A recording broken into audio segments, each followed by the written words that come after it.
You might wonder what is on the screen. My first experience with biodiversity was in the eastern Himalaya, and what you're looking at is Kanchenjunga and a species of rhododendron arboreum, which represents our tremendous biological diversity in India. So good morning, Dr. Swaminathan, distinguished guests, and esteemed colleagues. I'm just so delighted to be here, to have this privilege to speak in honor of Dr. M.S.Swaminathan. I first met Dr. M.S.Swaminathan in 1968. He had come to deliver a lecture at a conference in Washington State University in Pullman. And I was, at that time, a postdoc at University of Washington, a different university in the same state, in Seattle. We were together at the same conference on radiation and plant breeding. And Dr. Swaminathan awed the audience by his masterful summary of the conference and the way forward he outlined for the conference. On the way back to India, he stopped in Seattle, where I was at the University of Washington, and we had lunch together. And since then, we kept in touch with each other. Our bonds grew stronger. In 90s, when I was trying to set up eatery in Bangalore,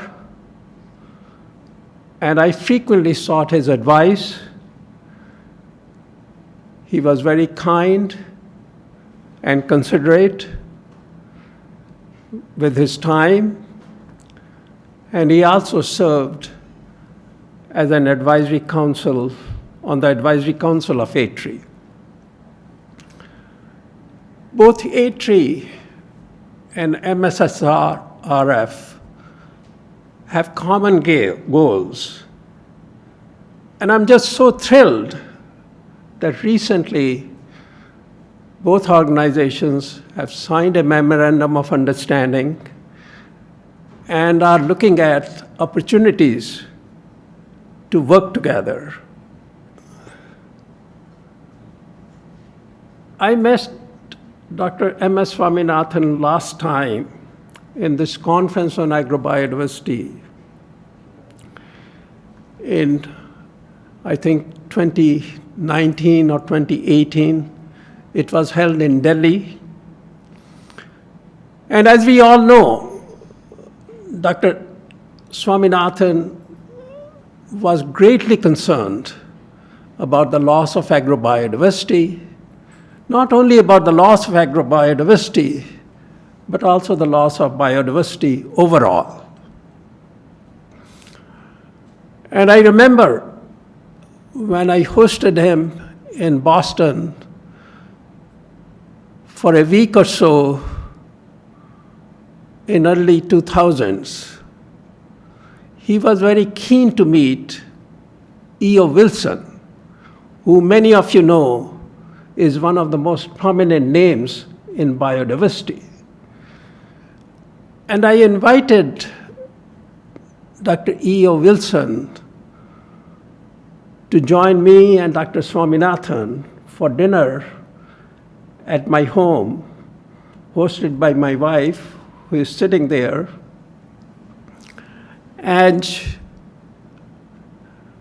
Dr. Wilson, who is a very difficult person to reach, wrote to me immediately when I extended the invitation, "Oh, I'm so eager to meet Dr. M.S. Swaminathan.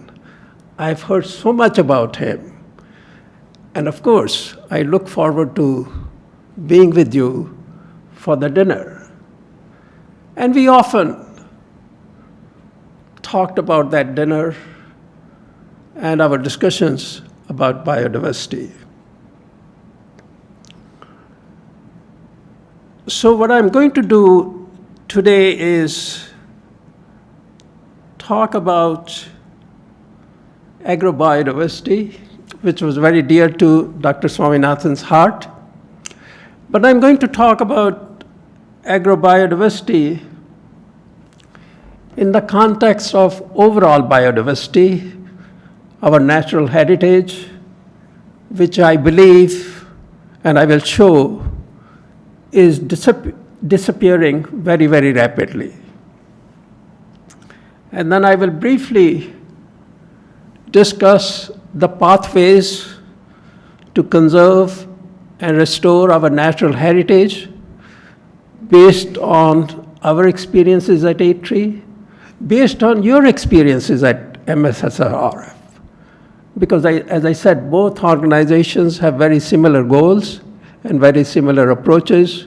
So in a way, what I'm going to tell you is not something new, but I think it's always good to remind ourselves of the pressing challenges we face and what might be the solutions to meet those challenges. And I will end with some concluding remarks.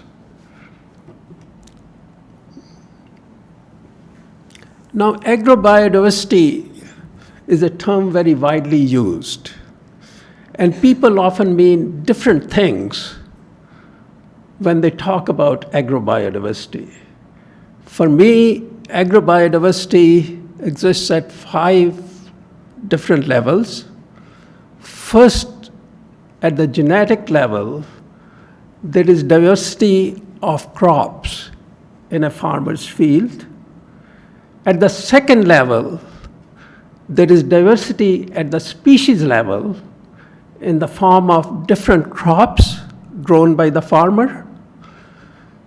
At the third level, there is biodiversity around the farm and in the farm too, in the form of other species. Some might be semi-wild, some might be cultivated, trees of different types, forage plants, and other plants. And then at the fourth level is the biodiversity in the surrounding landscape. And finally, at the fifth level is biodiversity in the larger landscape in another, what we might call different agroecological zones. So I think when we talk about agrobiodiversity, we must be very clear what level we are talking about. But I think the point I want to make here is that agrobiodiversity is one part of the overall biodiversity which we find in the landscape. There are 3 key issues in agrobiodiversity.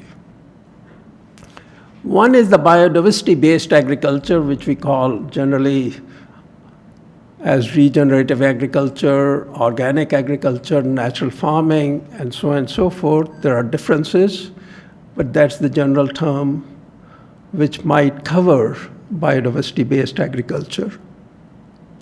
The question is about the performance. How does the performance of such systems compare with the performance of conventional agriculture? The second question is scale. At what scale we can have these alternative agroecosystems? And finally, there's the question of what policies and institutions we need to foster agrobiodiversity in our agro landscapes.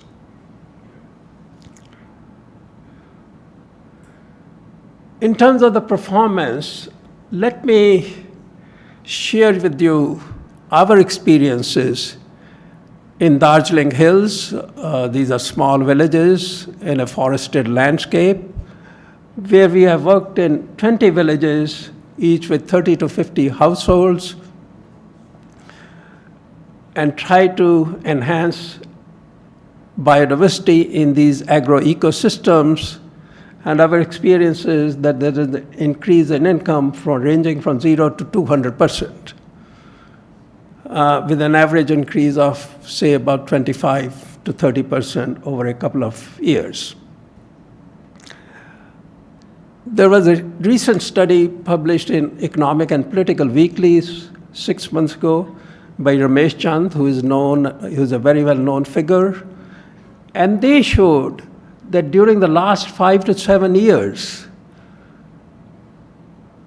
the most productive agroecosystems have been those where agriculture has been integrated with horticulture and fisheries.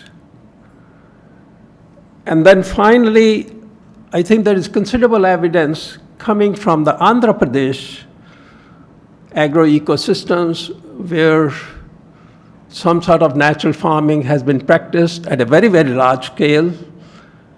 And that evidence also indicates that these complex agroecosystems perform equally well, if not better, than the conventional ecosystems. But more recently, my colleague Reinmar Seidler and I have argued that we need really, on the left-hand side, as I show, is there a pointer? That we need institutions and policies. We need institutions and policies that will allow integration of agriculture and other sectors dealing with wild biodiversity. In other words, we need a landscape approach, and landscapes are used for a wide variety of purposes. Their use is regulated by multiple agencies, and we need integration. And a critical thing is we need controlled field trials between the more biodiverse, comparing the performance of biodiverse agroecosystems and conventional agroecosystems. I mentioned here digital platforms too. I'll come back to that a little later, so that ultimately we can integrate rural livelihoods with protection of biodiversity and climate change mitigation and adaptation in the form of carbon sequestration. This is an illustration from a paper we published in 2023. We have another paper coming out on agrobiodiversity and yet another one on climate change as well.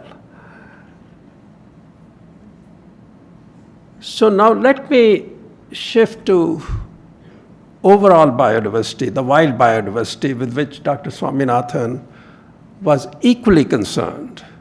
I think we all know that India is a megadiverse country, one of the 17 most megadiverse countries. There are 4 global hotspots of biodiversity, and India is also one of Vavilov's 8 international centers of crop diversity. Now, these figures might surprise some people, but maybe not others. I want to cite 3 sources that indicate that we are not in a very good condition as far as our biodiversity is concerned. One is, many of you have read probably recently many reports about the Forest Survey of India's most recent report that indicates that we are losing wild biodiversity, although they have put their findings in other terms. But when you just look at the natural forests, there is a loss of natural forests. There was a recent international report, and I came to know about this report just day before yesterday. And I don't know whether any of you have seen this. I was stunned. India has the second highest rate of deforestation, next only to Brazil. And these are independent estimates. And finally, India's ranking in terms of biodiversity conservation, efforts to conserve biodiversity, is 176 out of about 190 countries. So what is the way forward? This is the third topic I wanted to discuss with you, and I will only share with you our experiences at A-Tree. And for those of you who don't know about A-Tree, A-Tree's mission is to enhance India's natural capital for the benefit of its 1.4 billion people who are experiencing very rapid economic growth and who are also facing declining biodiversity. Our institutional model is unique. We have 3 centers dealing with knowledge, policy, and action, and our goal is to integrate knowledge, policy, and action, which probably is quite familiar to you here at the foundation. You are trying to do the same thing.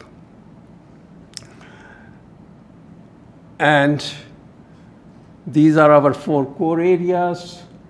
I don't know whether you can read in the back rows or not. Basically, conservation, restoration, and livelihoods, and that is in the context of all these areas, in the context of climate mitigation and climate adaptation, which is a cross-cutting theme.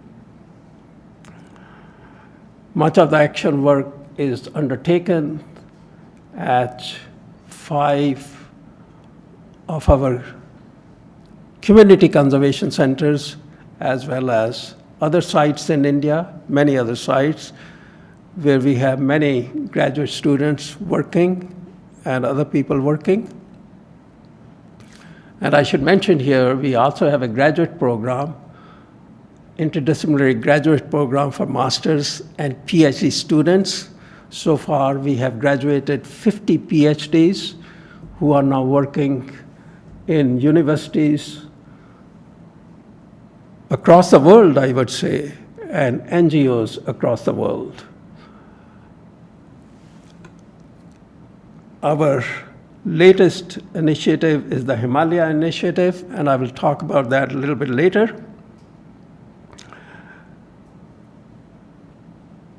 But I wanted to mention here first the National Mission on Biodiversity and Human Well-Being. This was an effort we undertook about 6 years ago.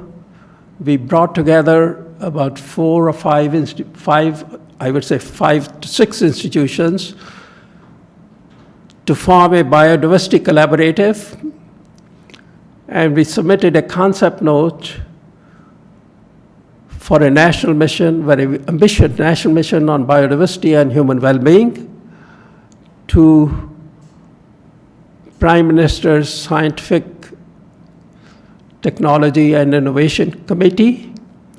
The committee endorsed the idea of the mission. The principal science advisor to the Government of India provided us support to develop a detailed proposal. We did that for about a year and a half. It took very wide-ranging consultations nationally and regionally.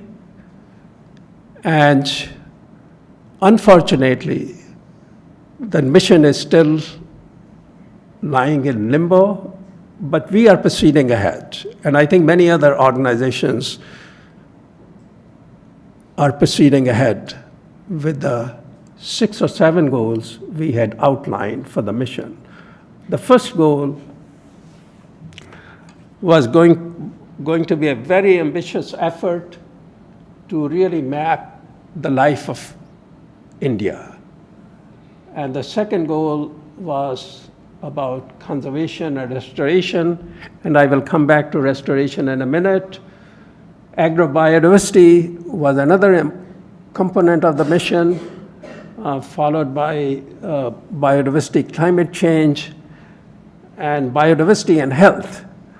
And I know Dr. Swaminathan, Dr. M.S.Swaminathan has taken it really lead in terms of the efforts to promote the concept of One Health, and very much needed. And we are really glad that we are finding more and more people who really sympathize with that notion that this is a very important area for all of us. And bioeconomy, and then of course capacity building. I think in terms of the restoration, I wanted to mention the urgency and the severity of the problem. We need to restore 30% of our land, 40% of our wetlands, and 70% of our rivers. The challenge is huge. And what is the ATRE's approach? We are working in many, many different landscapes, but what distinguishes our approach is that it's a very rigorous approach based on research and technology adoption.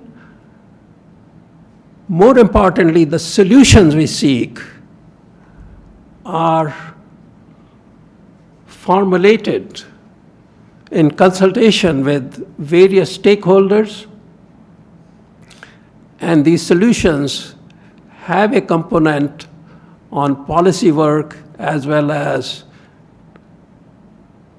an effort to develop a very rigorous monitoring and evaluation framework. Just let me highlight one aspect of that work, and that is of Dr. Sharad Lele's work on forest rights in central India, where his team has developed a WebGIS-based app that is helping forest dwellers demarcate their area over which they have claim. And working with the district administration, so far, Sharad Lele's team has been able to secure rights over 55,000 hectares of land spread over 56 villages. And this work continues and is going to be expanded very, very soon. And in the process, they have also trained, the team has also trained more than 300 staff members from the local civic bodies, and including both the government as well as the non-government sector, helping farmers define claims to their land, how to proceed about then having that claim legitimized in form of tenure over that land. And finally, let me talk about the Himalaya Initiative very, very quickly. As many of you know, Himalaya has 2 of the 36 biodiversity hotspots of the world. More importantly, for India, Himalayas have 2/3 of India's biodiversity. About 30% of India's forests. And of course, we all have heard about the third pole being the largest reservoir of ice outside the 2 poles. And many of you are familiar with the term water tower. And the fact that 63%, I don't know how somebody came with the figure 63% and not 64%, but anyway, a lot of water there. And of course, in terms of the ethnic and cultural diversity, few areas in the world match what we find in the Eastern Himalayas. And of course, the region faces huge problems. Pronounced climate change, we all know about that. Intense biodiversity loss. the northeastern states has some of the highest deforestation rates in the country. There is a rampant degradation of habitats and landscapes. And we also know, in terms of the institutions and human resources, the region is very much constrained. And finally, there are inadequate policies for conservation and management of natural resources. So what are the main components of our program? To assess, monitor, and conserve biodiversity. This is a 10-year program. At the end of the 10 year, we are going to have measurable parameters in terms of how far we have succeeded along all these 4 or 5 core areas. Restoration is a major component of the program, and diversification of rural livelihoods and their integration with the management of natural resources, and develop digital knowledge commons, and I'll come back to that in a minute, and create conditions for policies that accord primacy to biodiversity and climate change mitigation in every government and civil society program. And let me spend a minute or so on the digital knowledge concept. What you have in the center is the stakeholder. This is a whole landscape. In the center are the stakeholders, local communities, local implementing organizations, citizens, and others. And then we have information. How do we build a digital base of information related to local biodiversity, ecosystem services, weather, markets, government programs, agroecosystems, cropping patterns, livestock, and other parameters.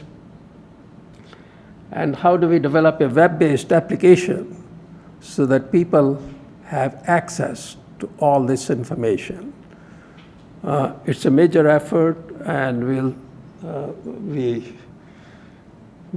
hope that we will be able to tell you the progress we are making in a year or so.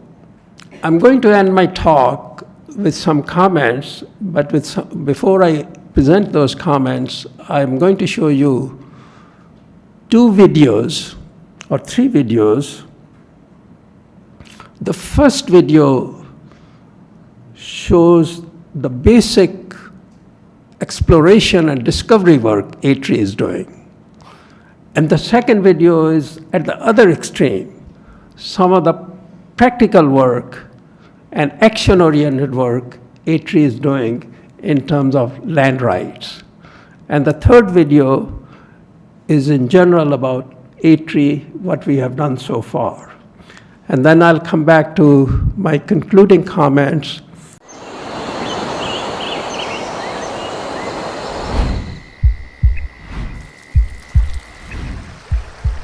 The word Siang, the name of this river itself, means the heart of water.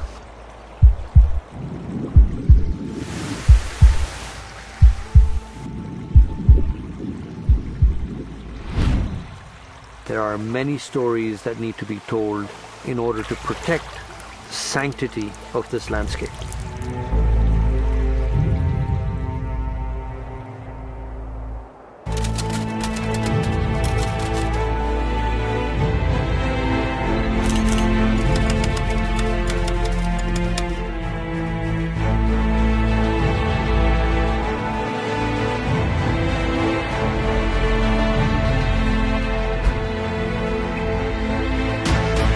Did you see that? We're looking for new species, we're looking for new data, we're looking for new behavior, we're looking for new natural history and new ecology. We're looking for new things because no one has explored this young valley. Get that! That's a monocle cobra. Got it? Yeah. Possibly 2 or 3 new species.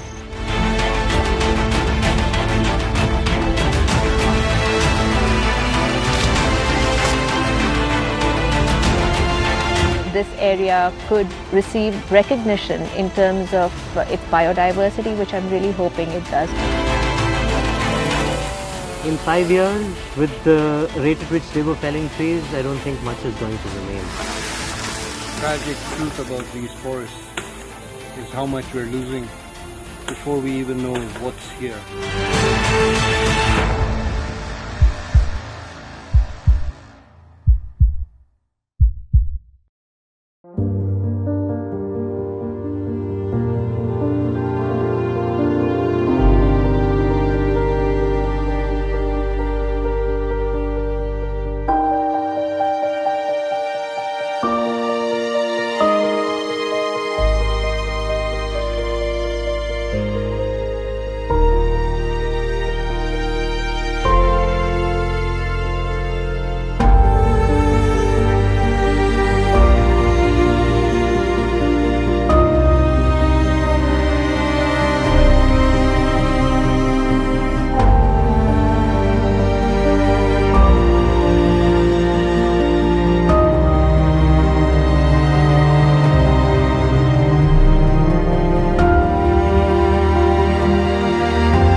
So just what I wanted to conclude was with some thoughts. Our goal by 2047 is to be an economy with a GDP of 30 trillion. Okay. Currently, we have an economy of 4 trillion, and our natural capital is estimated to be 15 trillion. Okay. 15 trillion natural capital barely sustains a $4 trillion economy. And this is my figure. It's an estimate. We are losing approximately 0.7% of our natural capital every year. or about $105 billion of natural capital. Now, to achieve the 2047 goal, and some people have, I think the Boston Consulting Group have estimated, India would need a natural capital of $40 trillion. So this is the challenge. In a few years' time, we are going to be down to probably 12, 13 trillion dollars of natural capital, and it has to be 40 trillion over a 20-year period. So the goal of 30 trillion economy by 2047 is not going to be achieved if we don't take care of our natural capital.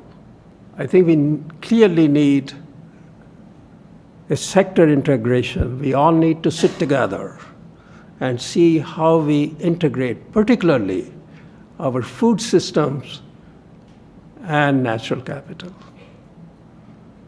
How we foster more interdisciplinary work, the type of work that is going on here at this institution, and integrate with action.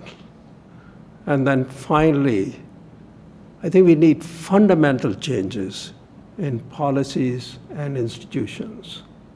Really very, very basic changes ranging from the top national level institutions at other level. And I think I'll leave you with this thought. Many of you might be familiar with that. If conservation of natural resources goes wrong, nothing else will go right. I think we have to keep that in mind. If we truly want to honor the legacy of the man we loved and admired, Dr. M.S. Swaminathan. Thank you.